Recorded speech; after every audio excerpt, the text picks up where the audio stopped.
Hi guys, welcome back to my channel. இன்றைக்கி நம்ம கிளாஸை ஸ்டார்ட் பண்ணிடலாம். ஃபஸ்ட்டு நம்ம என்ன சப்ஜெக்ட் எடுக்க போகிறோன்னா, குழந்தைகளின் உரிமைகளும் பாதுகாப்பும் யூனிட் 1ல் ஃபஸ்ட்டு குழந்தைகள்னால் என்ன அப்படிங்கிற இன்ட்ரோவில் பார்த்துடலாம். இந்த கொஷின் இந்த இன்ட்ரோஸ்லாம் 5 மார்க்கில் 10 மார்க்கில் எழுதும்போது நம்ம ஒரு டெஃபினேஷன் மாதிரி கொடுத்துட்டு அதுக்கப்புறம் தான் இந்த 10 மார்க்கு 5 மார்க்கில் எழுதுவோம். இப்போ எல்லா சப்ஜெக்ட்லேயுமே எந்த கொஷின் அட்டன் பண்ணாலும் அதோட வரையறை எழுதணும், பொருள் எழுதணும். அதுக்காக தான் ஃபஸ்ட் எடுத்தோம்னா நம்ம இதை ஃபுல்லாக பார்த்தா தான் அதுக்கப்புறம் இந்த யூனிட்டில் இருக்கிற எல்லாமே நமக்கு ஈஸியாக அண்டர்ஸ்டாண்ட் ஆகும். குழந்தை என்பதன் கருத்தாக்கமும் வரையறையும். குழந்தை என்ற சொல் பேசாத ஒருவர் என்று பொருள்படும். லத்தீன் வார்த்தையான இன்ஃபேன்ஸ் என்னும் வார்த்தையிலிருந்து தோன்றியது. இந்த லத்தீன் மொழியிலிருந்து வந்தது அப்படிங்கிறதெல்லாம் 1 மார்க்கில் கேட்பாங்க. நிறைய கொஷினில் பார்த்தீங்கன்னா வேறு ஒரு லாங்குவேஜிலிருந்து வந்திருக்கும். அது எந்த லாங்குவேஜ் அப்படின்னு சொல்லி 1 மார்க்கில் கேட்டிருக்காங்க. இப்போ குழந்தை அப்படின்னா பேச முடியாது இல்லையா, அதனால் பேச முடியாத ஒருவர் தான் அதோட மீனிங்னு சொல்கிறாங்க. உயிரியல் ரீதியாக குழந்தை என்பது பிறப்பிலிருந்து பூப்பெய்தும் பருவத்திற்கு இடைப்பட்ட காலத்தில் உள்ள நபர் அல்லது குழந்தை பருவத்திற்கும் குமர பருவத்திற்கும் இடைப்பட்ட வளர்ச்சிசார் நிலையில் உள்ள ஒரு நபர் என பொதுவாக வரையறுக்கப்படுகிறது.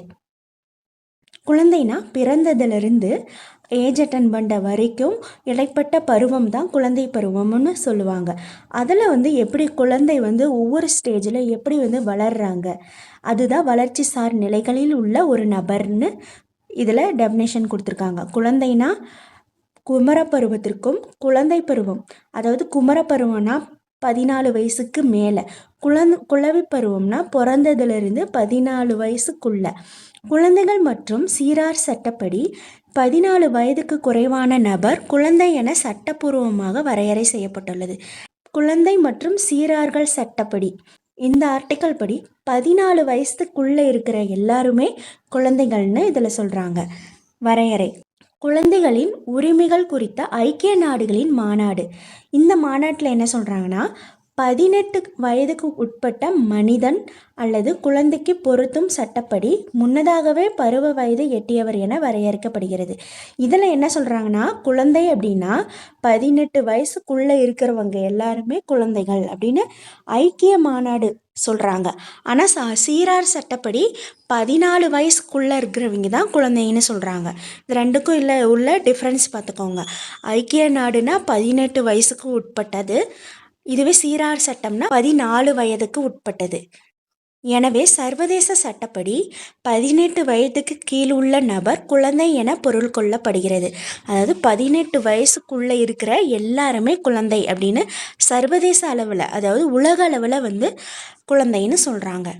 குழந்தை உரிமைகள் குறித்து கருத்தாக்கம் மற்றும் வரையறை. இது 5 மார்க்கு. குழந்தைகளின் உரிமைகள் மனித உரிமைகளாகும். அவை குழந்தையை ஒரு மனிதனாக பாதுகாக்கிறது. இப்போது எப்படி எல்லாருக்குமே வளர்ந்தவங்களிருந்து குழந்தைங்களிருந்து எல்லாருக்குமே உரிமைகள் இருக்குது. மனித உரிமைகள்னால் என்ன? பேச்சுரிமை, அனைவரும் சமம், கல்வி பெறும் உரிமை, இது மாதிரி எல்லாமே அடிப்படை உரிமைகள் இருக்குது. அது மாதிரி குழந்தைங்களுக்கும் உரிமைகள் இருக்குது. எல்லாருமே ஈக்குவல். குழந்தைங்களோ பெரியவங்களோ யாருமே ஈக்குவலாக இல்லை அப்படிங்கிறது கிடையாது. எல்லாருமே ஈக்குவல். எல்லாரையுமே நம்ம ஒரு ஹியூமனாக மதிக்கணும். உரிமைகள் அடிப்படை உத்தரவாதங்களான மற்றும் அத்தியாவசியமான மனித உரிமைகளாக கட்டமைக்கப்பட்டுள்ளது. அத்தியாவசியமான ஒன்றுனா என்ன? நம்ம அது இல்லாமல் இருக்க முடியாது, அது ரொம்ப முக்கியமான ஒன்று. அது மாதிரி தான் குழந்தைகளோட உரிமை ரொம்ப ரொம்ப இம்பார்ட்டண்டான ஒன்று.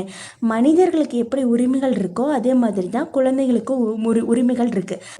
பெரியவங்களுக்கு மட்டும் உரிமைகள் இருக்குன்னு இல்லை, குழந்தைகளுக்கும் உரிமைகள் இருக்குது. அது என்னென்ன உரிமைகள்னால், வாழ்வதற்கான உரிமைகள், பாகுபாடு இன்மை கொள்கை. பாகுபாடு இன்மை கொள்கைனா எல்லாருமே ஈக்குவல். ஜாதி, மதம், இனம், மொழி எதுவுமே பார்க்காம போத் ஆர் ஈக்குவல். அதாவது ஆண், பெண், குழந்தைகள், மனிதர்கள்னாவே பாகுபாடு இல்லாமல் தான் இருக்கணும். எல்லாருமே ஈக்குவலாக இருக்கணும். உடல் மற்றும் மன ஒருமைப்பாட்டை பாதுகாப்பதன் மூலம் கண்ணியத்துக்கான உரிமை. இது எல்லாமே குழந்தைகளோட உரிமைகள். யுஎன்சிஆர்சியின் குறிப்பிடத்தக்க அம்சங்களான குழந்தைகளோட உரிமைகளோட அம்சங்கள் என்ன சொல்லியிருக்காங்கன்னா, குழந்தைகளுக்கான உரிமைகள் 18 வயது வரையிலான சிறுமிகள் மற்றும் சிறுவர்களுக்கு அவர்கள் ஏற்கனவே திருமணமானவர்களாகவோ அல்லது அவர்கள் சொந்த குழந்தை உடையவர்களாக இருந்தாலும் பொருந்தும். இப்போ குழந்தை அப்படின்னா 18 வயசுக்குள்ளே இருக்கிற பொண்ணாக இருந்தாலும் சரி, ஆணாக இருந்தாலும் சரி, அவங்களுக்கு திருமணம் ஆனாலும் சரி, அவங்களுக்கு திருமணமாகி ஒரு குழந்தையே இருந்தாலுமே அவங்களுக்கும் குழந்தைங்களுக்கான உரிமை இருக்குது. அவங்களும் குழந்தைகள் தான். அந்த ஒரு 18 வயசுக்குள்ளே இருக்கிறவங்க எல்லாருமே குழந்தைகள். இப்போ அவங்களுக்கும் ஒரு குழந்தை இருந்து கல்யாணமாகி குழந்தை இருந்தாலும் அவங்களும் ஒரு குழந்தையாக தான் இருக்கிறாங்க. அவங்களுக்கும் உரிமைகள் இருக்குது. குழந்தைகளின் சிறந்த நலன். பாகுபாடு அற்ற மற்றும் குழந்தைகளின் கருத்துக்களுக்கு மதிப்பளிக்கும் கொள்கைகளின் வழிகாட்டுதலின்படி அமைந்தவை. இப்போ ஒரு குழந்தை அப்படின்னாவே பாகுபாடு பார்க்கக்கூடாது, எந்த ஒரு பாகுபாடுமே பார்க்கணும். இவங்கெல்லாம் குழந்தை தானே அப்படின்னு அவங்களுடைய கருத்துக்கு நம்ம மதிப்பளிக்காமல் இருக்கக்கூடாது. குழந்தையாக இருந்தாலும் சரி, யாராக இருந்தாலும் சரி, அவங்களுக்கு இண்டிவிஜுவலாக அவங்களுக்குன்னு கருத்துக்கள் இருக்கும். அதை நம்மக்கிட்ட சொல்கிறாங்கன்னா அது மதிக்கணும். அதை மதித்து அதை ஏற்றுக்கணும். இப்போ நீங்கள் ஒரு குடும்பத்தில் முக்கியமான டிசிஷன் ஏதாவது எடுக்கிறீங்கன்னா, அப்போது அதில் குழந்தை ஏதாவது அவங்களோட கருத்துக்கள் சொல்கிறாங்கன்னா அதையும் நம்ம ஏற்றுக்கிட்டு அந்த கருத்துக்களையும் இன்க்ளூட் பண்ணி அதை செயல்படுத்தணும். குழந்தைகளை மதித்து போற்றவும், குழந்தைகள் சமூகத்தில் நியாயமாக மற்றும் சமமான உரிமைகளை பெறவும் நாடுகளை அவை சட்டப்படி கட்டுப்படுத்துகின்றன. இப்போ ஒரு குழந்தைய நம்ம எல்லாருமே மதிக்கணும். உங்கள் குழந்தை தானே அப்படின்னு அசால்ட்டாக இல்லாமல் குழந்தைகளையும் மதிக்கணும். அவங்க சொல்கிற பாயிண்ட்ஸையும் நம்ம எடுத்துக்கணும். குழந்தைகளையும் நியாயமான சம உரிமைகளையும் பெறணும். எல்லா குழந்தைகளும் ஒரு நாடுனா அதுங்க நாட்டில் வர்ற எல்லா குழந்தைகளுக்குமே அவங்கள மதித்து அவங்களுக்கான உரிமைகளையும் சமமான உரிமைகளை தரணும். அதுதான் ஒரு நாட்டோட கடமை. அவை 4 தொகுப்பான குடிமை, அரசியல், கலாச்சாரம், பொருளாதார உரிமைகளான தொடர்ந்து உயிர் வாழுதல், பாதுகாப்பு, முன்னேற்றம், பங்கு பெறுதல் ஆகியவற்றில் கவனம் ஈர்க்கிறது. இப்போ ஒரு குழந்தைக்கு தொடர்ந்து உயிர் வாழ்கிறதுக்கான உரிமை இருக்குது. அந்த நாடு அந்த குழந்தைங்களுக்கு பாதுகாப்பை தரணும். அந்த குழந்தைக்கு எல்லா விதத்துலேயுமே பாதுகாப்பு தரணும். முன்னேற்றம், அவங்க வாழ்க்கையில் முன்னேற்றத்திற்காக ஆப்பர்ச்சுனிட்டி கொடுக்கணும். பங்கு பெறுதல்னா எல்லா விஷயங்களையுமே அவங்க பங்கு பெறணும். அரசியலாக இருக்கட்டும், பொருளாதாரம், குடும்பத்தில், பள்ளியில், எல்லா இடத்துலையுமே அவங்க பார்ட்டிசிபேஷனாக இருக்கணும். எல்லாத்துலேயுமே பங்கு பெறுதல் இருக்கணும். தொடர்ந்து வாழ்வதற்கான உரிமை.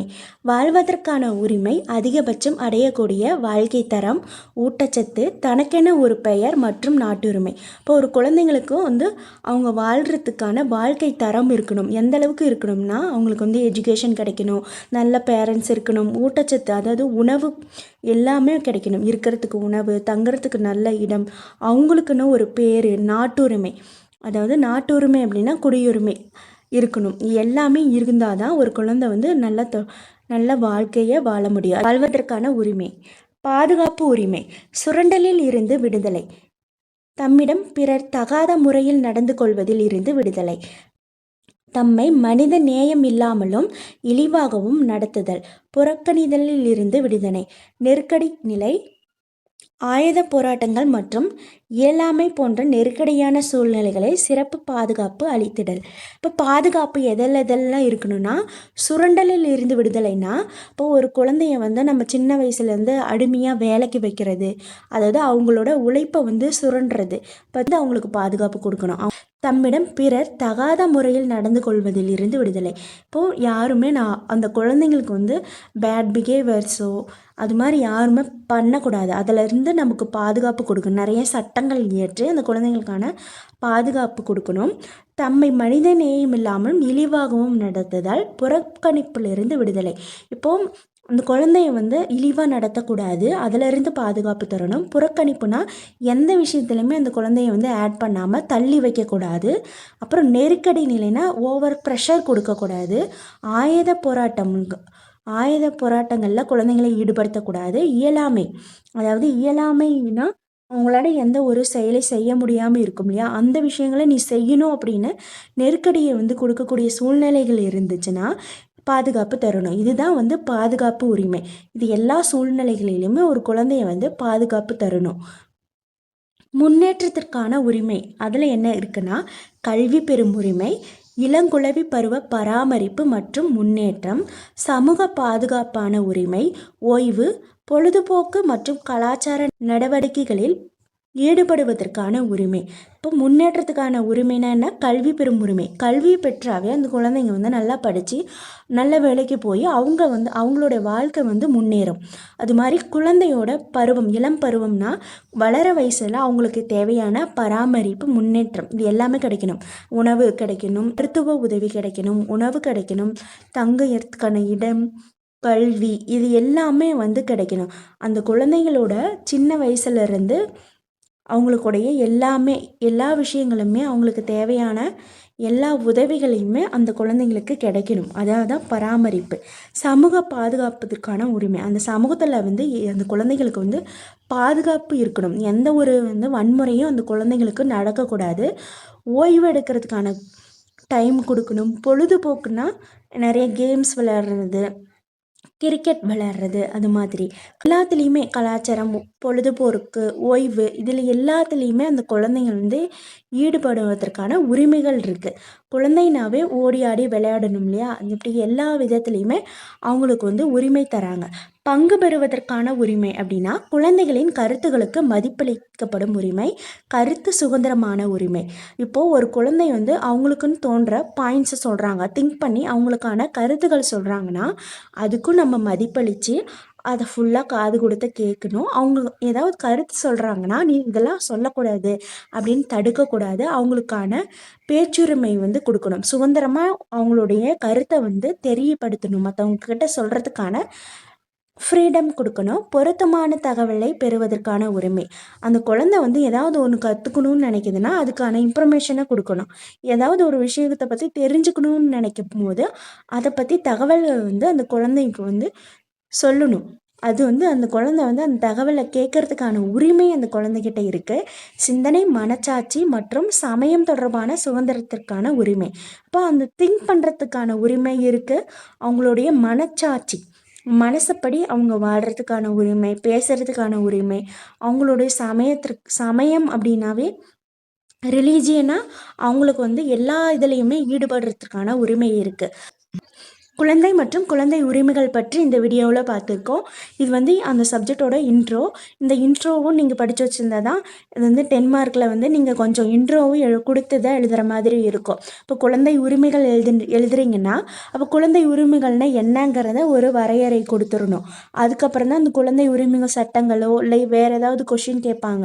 இந்தியாவில் குழந்தைங்களுக்கான உரிமைகள்னால் என்ன கொடுத்துருக்காங்க, பாதுகாப்பு எப்படி இருக்குது அப்படிங்கிற கொஷின் கேட்டிருந்தாங்கன்னா அப்போ அதுக்கு முன்னாடி குழந்தைங்களோட வரையறை, குழந்தைகள்னா யார் அப்படிங்கிறத வரையறையாக எழுதிடணும். அடுத்து குழந்தைகளோட உரிமைகள்னா என்னங்கிறத வரையறையாக எழுதணும்.